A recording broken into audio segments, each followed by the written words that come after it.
जुड़ी हर खबर बारीकी और विस्तार से आप तक पहुंचाएंगे, लेकिन उससे पहले एक नजर हेडलाइंस की ओर। चारधाम मंदिर परिसरों के होंगे ऑनलाइन दर्शन। देवस्थान प्रबंधन बोर्ड की पहली बैठक में सीएम ने दिए निर्देश। गर्भगृह छोड़कर शेष परिसर को दिखाया जाएगा ऑनलाइन। महाराष्ट्र से लालकुआं आएगी चौथी श्रमिक स्पेशल ट्रेन। दोपहर 12:30 पर लालकुआं पहुंचेगी ट्रेन। कोटा, मथुरा, कासगंज होते हुए लालकुआं आएगी ट्रेन।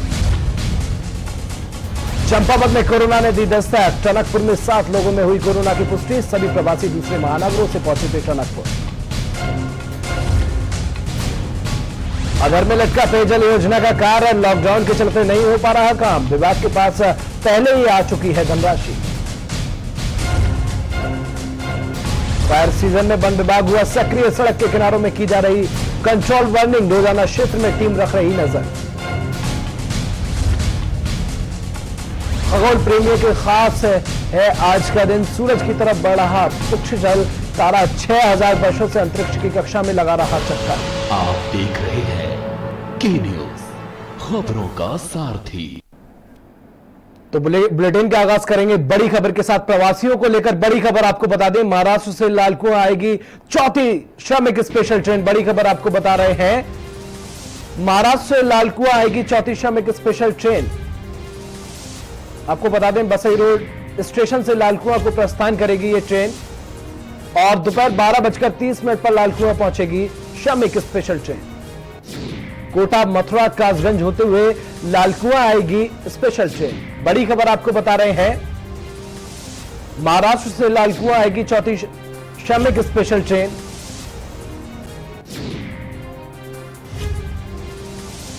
दोपहर 12:30 पर लालकुआं पहुंचेगी ये ट्रेन।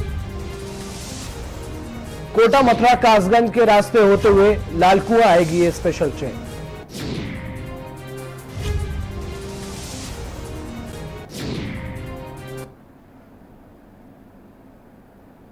उत्तराखंड प्रवासियों की घर वापसी का सिलसिला लगातार जारी है। लगातार सरकार के प्रयासों से प्रवासी मजदूर वापस आ रहे हैं। आपको ग्राफिक्स के जरिए दिखाते हैं ये पूरी जानकारी। उत्तराखंड प्रवासियों की घर वापसी का सिलसिला जारी। अब तक 1,44,000 से ज्यादा लोग आ चुके हैं उत्तराखंड। 2,42,000 से ज्यादा लोगों ने कराया है ऑनलाइन पंजीकरण। दिल्ली से अब तक 52,000 से ज्यादा लोग आ चुके हैं उत्तराखंड। हरियाणा से 22,000 से ज्यादा लोग उत्तराखंड आए। राजस्थान में 8,000, गुजरात से 7,000, महाराष्ट्र से भी 7,000 प्रवासी घर लौटे हैं। उत्तराखंड से अन्य राज्यों में भी गए हजारों लोग। उत्तराखंड से अन्य राज्यों में जाने के लिए भी 45,000 से ज्यादा लोगों ने कराया है ऑनलाइन पंजीकरण। उत्तराखंड से अन्य राज्यों में अब तक जा चुके हैं 37,000 से ज्यादा लोग। अन्य राज्यों से प्रवासियों की उत्तराखंड वापसी की प्रक्रिया गतिमान। गुजरात, तेलंगाना, पुणे, सूरत, दिल्ली, चेन्नई सहित कई राज्यों से आ रहे प्रवासी। जयपुर से काठगोदाम, दिल्ली से हरिद्वार और काठगोदाम के लिए प्रस्तावित है ट्रेनें। अपने निजी वाहनों से उत्तराखंड आने के लिए भी दिए जा रहे हैं ई पास।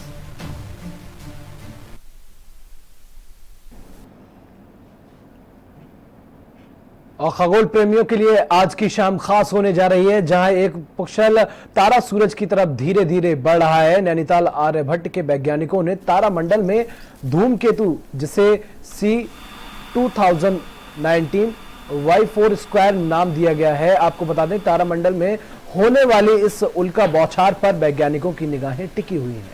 वैज्ञानिकों की माने तो इस धूमकेतु को एटलस भी कहा जाता है कि खोज 28 दिसंबर 2019 में और गैर अणुव्रत आकार का कक्षा होने का पता चला था, जो कि 6000 वर्षों से अंतरिक्ष की कक्षा में चक्कर लगा रहा है। आपको बता दें कि यह आकाशीय घटना अप्रैल माह के अंत से हो रही थी। इस उल्का बौछार को देर तक नग्न आंखों से देखा जा सकता है।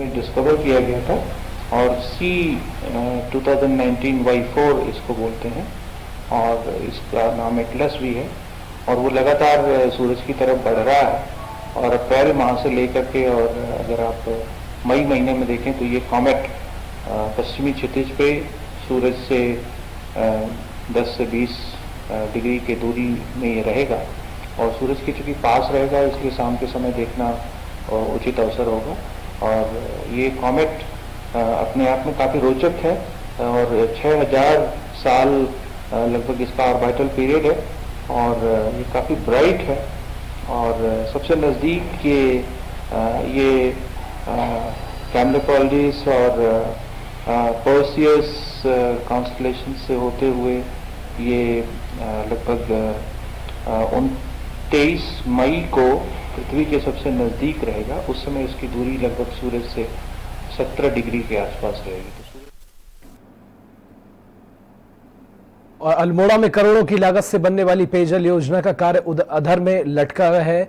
आपको बता दें, अल्मोड़ा में शहर एवं ग्रामीण लोगों की पेयजल समस्या से निजात दिलाने के लिए कोसी नदी से केपिलेश्वर पंपिंग योजना बनी थी, जिससे कोसी बैराज से विक्टर मोहन जोशी जलाशय तक नई पाइपलाइन के लिए 2546 लाख धनराशि अब मुक्त होने के बाद टेंडर नहीं हो पा रहे हैं। वहीं कपिलेश्वर पंपिंग योजना को 118 करोड़ की लागत से बननी थी, उसे भी लॉकडाउन के कारण भारत सरकार से स्वीकृति नहीं मिल पाई है। वहीं जल निगम के अधिकारियों का कहना है कि यहां पर 2 बड़ी पेयजल योजना बनानी थी, पर लॉकडाउन के कारण इनकी प्रगति नहीं हो पा रही है, जबकि विभाग के पास धनराशि आ चुकी है।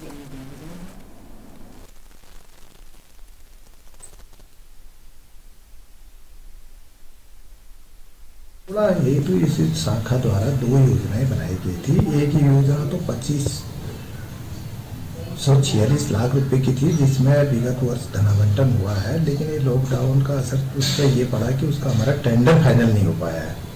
टेंडर फाइनल उसका हो जाए तो हम उस पर कार्य प्रारंभ करें।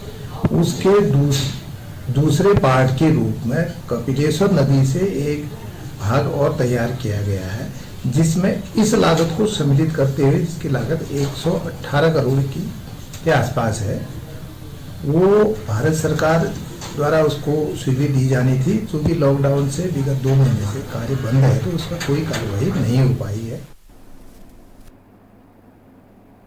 और रुद्रपुर के नगर निगम परिषद में पार्षदों की एंट्री पर बैन लगा दिया गया है, जिसके बाद लेकर पार्षदों ने एमएनए के खिलाफ मोर्चा खोल दिया है। रुद्रपुर नगर निगम के सभी पार्षदों ने मेयर रामपाल सिंह को अपना इस्तीफा सौंपा है, जिसके बाद से नगर निगम में हड़कंप मच गया है। वहीं बीजेपी पार्षद सुशील चौहान ने बताया कि सभी पार्षदों ने एक मत से अपना इस्तीफा मेयर को सौंप दिया है। सभी की मांग है कि जब तक एमएनए जय भारत सिंह को हटाया नहीं जाता, तब तक वह नगर निगम के किसी भी कार्य में प्रतिभाग नहीं करेंगे।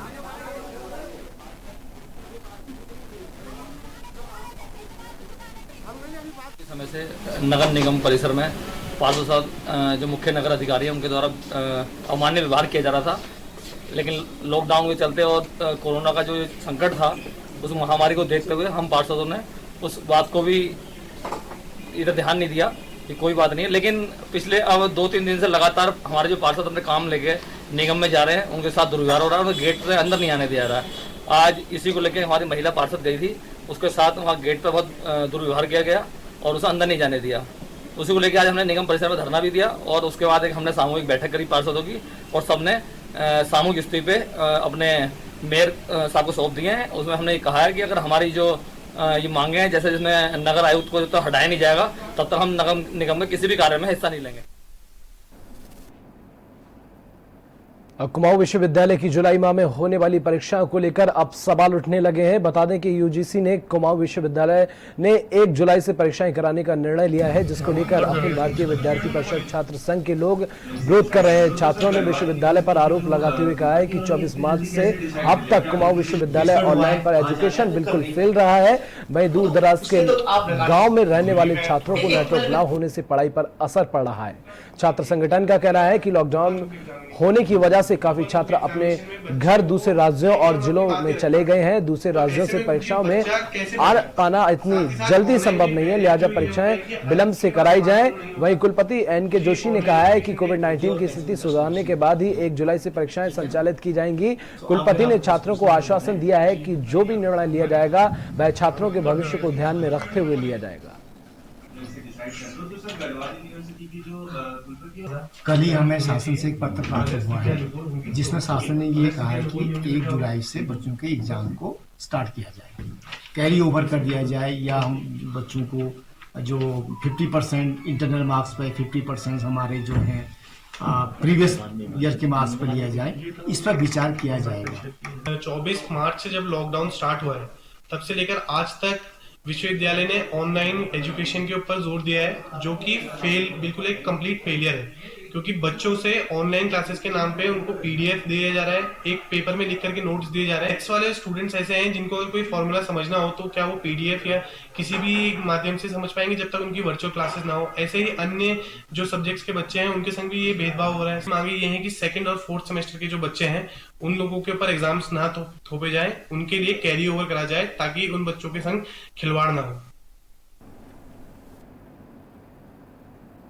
और विकासनगर क्षेत्र में लॉकडाउन के चलते फंसे हुए लोगों का आवागमन लगातार जारी है, जिसमें स्थानीय जनप्रतिनिधि अपनी अहम भूमिका निभाते हुए नजर आ रहे हैं। इसी क्रम में विकासनगर से 14 प्रवासियों को चिकित्सकीय परीक्षण के बाद उनके गृह क्षेत्र बलिया जिले के लिए रवाना किया गया। पूर्व कैबिनेट मंत्री और कांग्रेसी नेता नव प्रभात के सहयोग से खादर बस्ती डाक पत्थर में रह रहे प्रवासियों को प्रशासनिक अमले की देखरेख में रास्ते के लिए भोजन और पानी की भी व्यवस्था करवाकर उन्हें उनके गृह जनपद की ओर रवाना किया गया।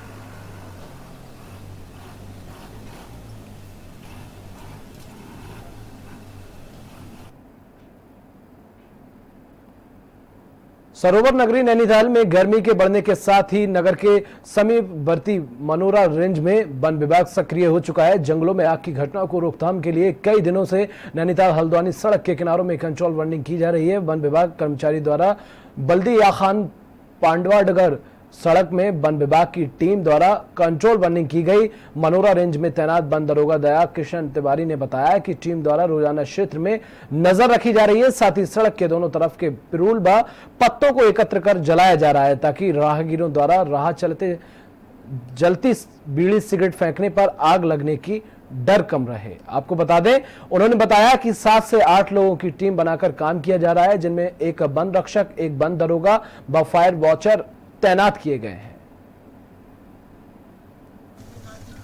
ये बल्दिया खान रेंज है। बल्दिया खान रेंज में 4 बीटें हैं, जिसमें वन दरोगा 1 है, 1 वन रक्षक है और 5 फायर वॉचर, 2 ग्लोबल श्रमिक के द्वारा रोडों की सफाई की जा रही है। और इसमें हमारी सुरक्षा यही है कि रोडों का पेट्रोल जला दिया जाए तो रोड में बीड़ी सिगरेट फेंकने वालों के वजह से हमारे अग्निकाल में ज्यादा खतरा रहता है। और रुद्रप्रयाग जिले में मोटर मार्ग पर कार्य करने वाले पूर्व मंत्री मातवर सिंह कंडारी के ठेकेदार बेटे ने लॉकडाउन का पूरा फायदा उठाते हुए सौरगढ़ गधेरे में अवैध खनन करके सरकार को लाखों का चूना लगा दिया। इसके लिए बाकायदा सड़क भी बनाई गई और जेसीबी का प्रयोग का खनन भी किया गया। इसका पता तब चला जब वहीं पास में अगस्त्य मुनि पेयजल योजना के मुख्य स्रोत में पानी लगातार गंदा होने लगा। तब जल संस्थान ने जिलाधिकारी से इस संबंध में शिकायत की तो जिलाधिकारी ने एसडीएम रुद्रप्रयाग को जांच के लिए भेजा, जिन्होंने अवैध खनन से लदे हुए 2 वाहनों एवं 1 जेसीबी को सीज कर दिया। वहीं जिलाधिकारी मंगेश गिरडियाल ने बताया कि ठेकेदार ने पेयजल योजना को नुकसान पहुंचाने के साथ ही खनन भी किया है। ऐसे में उप जिलाधिकारी को जांच के लिए कहा गया है और ठेकेदार पर जुर्माने की कार्रवाई के लिए भी कहा गया है।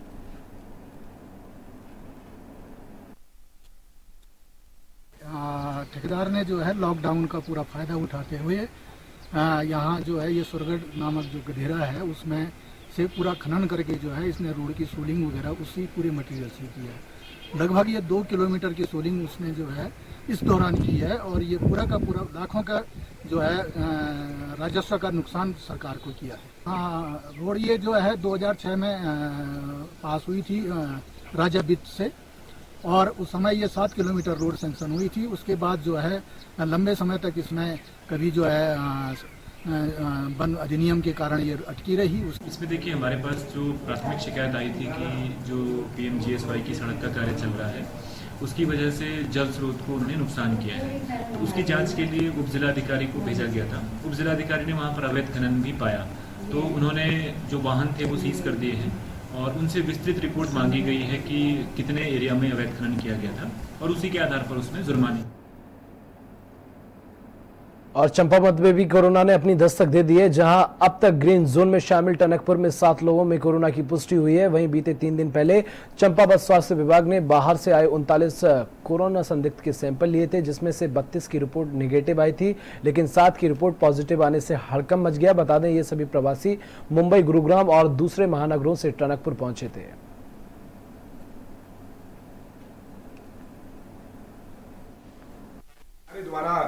जगपुड़ा पुल में बॉम्बे से आए हुए, चंडीगढ़ से आए हुए, महाराष्ट्र से आए हुए और हरियाणा से आए हुए जो प्रवासी नागरिक हैं उनका हमने ILI के बेसिस पे हमने जो है परीक्षण किया। 24 परीक्षण हमने सुशीला तिवारी भेजे थे, उसमें से हमारे पास 9 की रिपोर्ट प्राप्त हुई है, जिसमें से 7 लोग कोरोना संदिग्ध पाए गए हैं।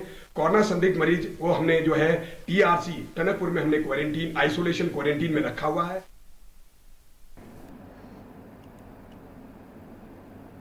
अब वक्त एक छोटे से ब्रेक का, देखते रहिए के न्यूज इंडिया।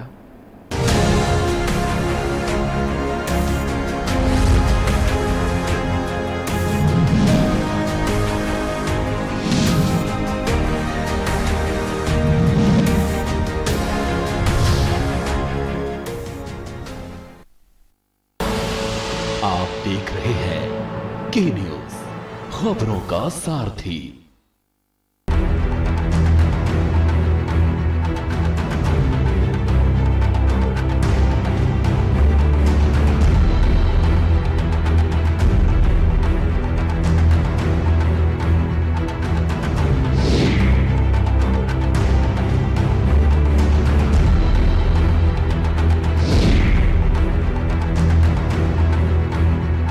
घातक वायरस की सबसे तेज इंटरनेशनल अपडेट्स दिखाते हैं। कोरोना पर सबसे भरोसेमंद, संतुलित और संपूर्ण खबर बताते हैं। सत्य और तथ्य के साथ खबर, प्रयोग की प्रामाणिकता पर मोहर। लॉकडाउन में कोरोना पर नॉन स्टॉप कवरेज जारी है। TV9 भारतवर्ष, अब तो सब देख रहे हैं।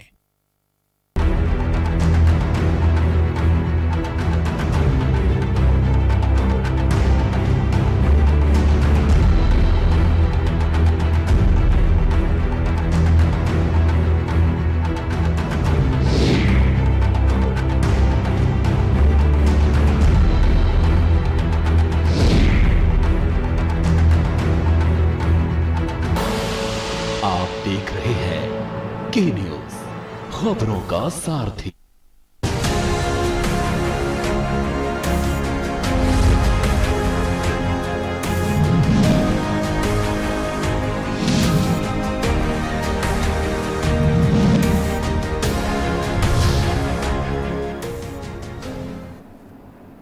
और ब्रेक के बाद एक बार फिर आप सभी का स्वागत है। खबरों में आगे बढ़ते हैं। रमजान माह का मुबारक माह लगभग पूरा होने को है। रमजान का पवित्र महीना पूरा होने में 2 दिन शेष रह गए हैं। ऐसे में ईद का त्यौहार भी मुस्लिम समुदाय के लोगों के लिए काफ़ी अहम होता है। रमज़ान पूरे होने के बाद मुस्लिम समाज के लोग ईद की नमाज अदा करते हैं, लेकिन इस वक्त देश में फैली महामारी के चलते मुस्लिम उलेमाओं ने घर पर ही ईद की नमाज अदा करने की अपील की है। इस महामारी को रोकने के लिए सरकार ने देश भर में लॉकडाउन किया गया है, जिसको पालन करना सभी का धर्म है। उस महामारी से निपटने के लिए भारतवासियों को एकजुट होकर सरकार के इस फैसले का सहयोग करना होगा। मुफ्ती मासूम कासमी ने मुस्लिम समाज के लोगों से अपील करते हुए कहा कि मुफ्ती मासूम कासमी इस ईद के त्यौहार पर ईद की नमाज घर पर ही अदा करें। ईद पर किसी के घर ना जाएं, सोशल डिस्टेंसिंग का पालन करें और अपने घरों में इस त्यौहार को मनाएं। लॉकडाउन में जो MHA का गाइडलाइंस बहुत क्लियर कट है कि कोई भी धार्मिक या राजनीतिक या सामाजिक जो फंक्शन है वो नहीं होगा। सो अभी तक किस प्रकार का व्यवस्था चली आ रही, वो व्यवस्था जो है आने वाले त्यौहार में भी रहेगा। विभिन्न थाने से विभिन्न तारीखों में जो है बात कर रहे हैं। हमें इनका द्वारा भी आश्वासन दिया गया है कि जो नियम जो अभी दिया गया उसका पालन करेंगे। उसके अलावा जो है देवबंद वाहिनी से फतवा जारी किया है। ईद का त्यौहार आने वाला है। ईद का त्यौहार मुस्लिमों में सबसे बड़ा त्यौहार माना जाता है, लेकिन इस बार जो ईद है वो लॉकडाउन में आ रही है। पूरे देश में लॉकडाउन लागू है। सरकार भी अपील कर रही है कि ज़्यादा भीड़ इकट्ठा न होने दें, लेकिन ईद मुस्लिमों का सबसे बड़ा त्यौहार है। ईद की नमाज इस बार किस प्रकार पढ़ी जाएगी, इस विषय में आज हम बात करेंगे शहर काजी मुफ्ती मासूम काज़मी साहब से। जी मुफ्ती साहब, जैसे कि लॉकडाउन लागू है, ईद का त्यौहार आ रहा है, तो इस बार क्या व्यवस्था होगी नमाज? देखिए, चूँकि महामारी का दौर है और मरीज़ों की तादाद में दिन ब दिन इजाफा ही हो रहा है, तो हमारी तरफ से ये अपील की गई है कि जिस तरीके से जुम्मे की नमाज़ 2-4 अफराद के साथ मस्जिदों में अदा की जा रही है, इसी तरीके से ईद उल फित्र की नमाज भी मस्जिदों में 2-4 लोगों के साथ पढ़ी जाए और बकिया हजरात अपने अपने घरों में ईद उल फित्र की नमाज अदा करें। और जो हजरात ईद की नमाज किसी वजह से ना पढ़ सकते हों तो वो चाश्त के वक्त में 2 रकात या 4 रकात नमाज नफिल पढ़ लें, उनको भी बहरहाल सवाब मिल जाएगा। इसलिए कि हजरात उलमा फ़ुक़हा ने मसला बयान फरमाया है कि अगर किसी वजह से, मजबूरी की वजह से ईद की नमाज नहीं पढ़ी जा सकती तो चाश्त के वक्त में 2 रकात या 4 रकात नमाज नफिल पढ़ी जा सकती है। और आपके चैनल के ज़रिए से मैं लोगों से यही अपील करूँगा कि सोशल डिस्टेंसिंग बना के रखे, दूरियाँ बना के रखे, समाजी फासले रखे और ईद की नमाज के बाद ख़ास तौर पर मुसाफे से, मुआनके से परहेज़ करें। इसलिए कि ईद की वजह से ना मुसाफा सुन्नत है और ना मुआनका सुन्नत है। और ईद की नमाज के बाद सड़कों पर, गलियों में बाहर ना आए, ना अपने घरों में किसी को बुलाएं, ना किसी के घर जाएं और बिल्कुल सादगी के साथ ईद मनाएं। जैसे हमारे यहाँ ईद के मौके पर पकवान का एक सिलसिला होता है, उस पकवान के सिलसिले को बंद करें, मुख्तसर से मुख्तसर तरीके पर और बिल्कुल सादगी के साथ ईद मनाने की कोशिश करें। यही मैं आपके चैनल के जरिए से लोगों से अपील करूँगा। तो ये थे मुफ्ती मासूम काज़मी साहब। इनका यही कहना है कि ईद की नमाज इस बार घरों में ही पढ़े जैसे और नमाज अब तक आप पढ़ते आ रहे हैं, और ईद जो है वो सादगी के साथ ही मनाएं, सड़कों पर न घूमें और सरकार द्वारा बताए गए दिशा निर्देशों का पालन करें। के न्यूज़ के लिए अकील अहमद, मंगलौर। और कोरोना आपदा के चलते देश और राज्य को भारी आर्थिक नुकसान हुआ है। जहां अभी भी कोरोना के कई मामले सामने आ रहे हैं, तो वहीं राज्य सरकार ने तमाम तरह की ढील भी दे दी है। लेकिन मनोरंजन वाले सार्वजनिक स्थल पार्क अभी भी बंद है, जिस कारण इस बार पर्यटक लच्छीवाला के प्रसिद्ध नेचर वाटर पार्क का ना हो तो दीदार कर पाएंगे। और आपको बता दें, ना ही गर्मी के तपिश मिटाने वाटर पार्क आ सकते हैं। बता दें कि पिछले साल लच्छीवाला में राज्य और बाहरी प्रदेशों के हजारों की संख्या में पर्यटक लच्छीवाला पहुंचे थे, जिससे वन विभाग और सरकार को अच्छी खासी कमाई हुई थी। लेकिन इस बार गर्मी का सीजन कोरोना आपदा की भेंट चढ़ गया है। इससे पार्क से जुड़े तमाम लोगों का रोजगार भी प्रभावित हुआ है। लच्छीवाला नेचर वाटर पार्क आज अभी बंद है। इसके अलावा आगे कब तक बंद रहेगा कहा नहीं जा सकता, क्योंकि लॉकडाउन 4 में लोगों को उम्मीद थी कि शायद क्या पता जो ये वाटर पार्क है इसको राहत मिल जाए और लोगों के लिए खोल दिया जाए, लेकिन ऐसा कुछ नहीं हुआ। सार्वजनिक जो स्थल हैं वो अभी भी बंद है। तमाम तरह के पार्कों पर आने जाने का प्रतिबंध अभी भी जारी है। तो हम कह सकते हैं कि लॉकडाउन 4 का से ये पार्क भी प्रभावित हुआ है। कोरोना आपदा को जिस तरह से हमने देखा था कि लगातार केस अभी भी सामने आ रहे हैं, तो उसको देखते हुए फिलहाल प्रशासन ने यह निर्णय लिया कि ये वाटर पार्क अभी अगले आदेश तक बंद रहेगा। तो कहीं ना कहीं इसका खामियाजा जहां वन विभाग को भुगतना पड़ रहा है, तो वहीं सरकार की आय भी घटी है। उन तमाम लोगों को भी कहीं ना कहीं यहाँ आकर मायूस होना पड़ रहा है, जो यहाँ वाटर पार्क के दर्शन करना, नहाना चाहते थे वाटर पार्क में, इसके अलावा पार्क घूमना चाहते थे। तो हम कह सकते हैं कि कोरोना जो आपदा है उसको देखते हुए फिलहाल अगले आदेश तक लच्छीवाला नेचर पार्क जो ये नेचर वाटर पार्क है वो बंद रहेगा। राजकुमार अग्रवाल, के न्यूज़, डोईवाला। और इसी के साथ उत्तराखंड के इस बुलेटिन में बस इतना ही। देश दुनिया की तमाम खबरों के लिए देखते रहिए के न्यूज़ इंडिया।